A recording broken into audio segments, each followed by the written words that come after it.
UK में immigration landscape में तेजी से बदलाव हो रहे हैं और जनवरी 2026 का डेटा इस बदलाव की गहरी तस्वीर दिखाता है। इस साल स्टडी और वर्क वीजास दोनों में शार्प डिक्लाइन देखने को मिला है, खासकर health and care worker route और स्पॉन्सर्ड स्टडी रूट में। ये ड्रॉप सिर्फ स्टैटिस्टिक्स नहीं बल्कि इंडियन एप्लीकेंट्स और ग्लोबल प्रोफेशनल्स के लिए प्रैक्टिकल इम्पैक्ट भी दिखाता है। तो आज इस वीडियो में हम समझेंगे वीजा रूल्स में क्या चेंजेस हुए हैं, क्यों एप्लीकेशंस इतनी कम हुई हैं, इंडियन सिटीजन्स के लीगल राइट्स क्या हैं और कैसे आप अपने स्टडी या वर्क प्लान्स को सही तरीके से नेविगेट कर सकते हैं। तो चलिए फिर जल्दी से वीडियो को स्टार्ट करते हैं। हाय, मेरा नाम है वर्षा दुबे और आप मुझे देख रहे हैं एनवीटी टेक एड पर। जनवरी 2026 में UK health and care worker visa सिर्फ 500 तक गिर गए, जबकि 2023 के अगस्त में पीक पर 18,300 थे। इस स्टीप फॉल के पीछे सरकार का फैसला है कि ज्यादातर फ्रंटलाइन केयर रोल्स के लिए ओवरसीज रिक्वायरमेंट बंद करना और डिपेंडेंस को साथ लाने की अनुमति ना देना। इसका मतलब यह है कि अब वर्कर्स केवल इंडिविजुअल कैपेसिटी में ही यूके आ सकते हैं और फैमिली या डिपेंडेंस के लिए फ्लेक्सिबिलिटी नहीं है। इंडियन हेल्थ केयर प्रोफेशनल्स को इस कॉन्टेक्स्ट में प्लानिंग करते समय समझना बहुत इंपॉर्टेंट है कि लीगल रूट्स बहुत स्ट्रिक्ट हो गए हैं। स्टडी रूट भी अपने लोएस्ट जनवरी फिगर्स में पहुंच गया। सिर्फ 19,800 मेन एप्लीकेंट स्टडी वीजाज मिली, जो पिछले साल के कंपैरिजन में 31% कम है। खासकर पोस्ट ग्रेजुएट टॉट स्टूडेंट्स अब फैमिली मेंबर्स को साथ नहीं ला सकते, जो इंडिया सहित नाइजीरिया और बांग्लादेश जैसे की मार्केट से एप्लीकेंट्स को डिस्करेज कर रहा है। यूनिवर्सिटीज वार्न कर रही हैं कि पॉलिसी यूके की अपील को ग्लोबली कम कर रही है, क्योंकि international students higher education ecosystem और रिसर्च प्रोग्राम्स का कोर हैं।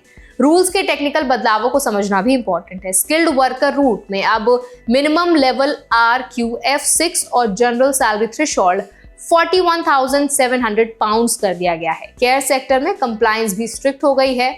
डिपेंडेंट वीजास पर रेस्ट्रिक्शंस और स्पॉन्सर्स की स्क्रूटनी बढ़ा दी गई है।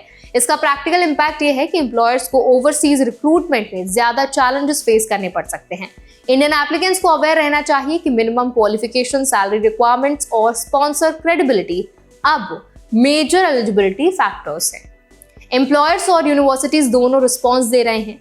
कुछ बिजनेसेस डोमेस्टिक रिक्रूटमेंट और ट्रेनिंग पर फोकस कर रहे हैं। ग्रेजुएट वीजा रूट अनकैप्ड है, इसीलिए ये ऑल्टरनेटिव हो सकता है, लेकिन ये अंडर रिव्यू है। यूनिवर्सिटीज लॉबिंग कर रही हैं इंटरनेशनल एजुकेशन अकॉर्ड के लिए, ताकि study visa slots ring fenced हो और डिपेंडेंस की राइट्स रिस्टोर हो सके। ये दिखाता है कि पॉलिसी फ्लेक्सिबिलिटी फ्यूचर में पॉसिबल है, लेकिन अभी स्ट्रिक्ट रूल्स डोमिनेट कर रहे हैं। इंडियन एप्लीकेंट्स के लिए की पॉइंट्स हैं: प्लानिंग पहले करें, स्पॉन्सर क्रेडिबिलिटी वेरीफाई करें और रूल्स को सही तरीके से समझें। स्टडी वीजा में फैमिली इंक्लूजन पर रेस्ट्रिक्शन है, इसीलिए रियलिस्टिक एक्सपेक्टेशन रखें। वर्क वीजा में सैलरी और क्वालिफिकेशन थ्रेशोल्ड स्ट्रिक्टली अप्लाई होती हैं। फेक प्रॉमिसेस या मिसलीडिंग एजेंट से बचें।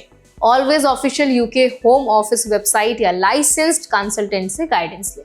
लीगल राइट्स की बात करें तो इंडियन सिटीजन्स को फेयर प्रोसेसिंग का अधिकार है। एप्लीकेशन रिजेक्ट होने पर क्लियर रीजनिंग मांग सकते हैं। ओवरस्टे या मिस रिप्रेजेंटेशन पेनल्टीज बहुत सीरियस होती हैं, इसीलिए डॉक्यूमेंटेशन और कंप्लायंस अटमोस्ट इंपॉर्टेंट है। इंडियन एप्लीकेंट्स को अवेयर रहना चाहिए कि रूल्स बदल सकते हैं और हर अपडेट को मॉनिटर करना प्रैक्टिकल सेफगार्ड है। इस सिनेरियो में केयरफुल प्लानिंग और ऑल्टरनेट पाथवेज एक्सप्लोर करना इंडियन एप्लीकेंट्स के लिए काफी क्रिटिकल है।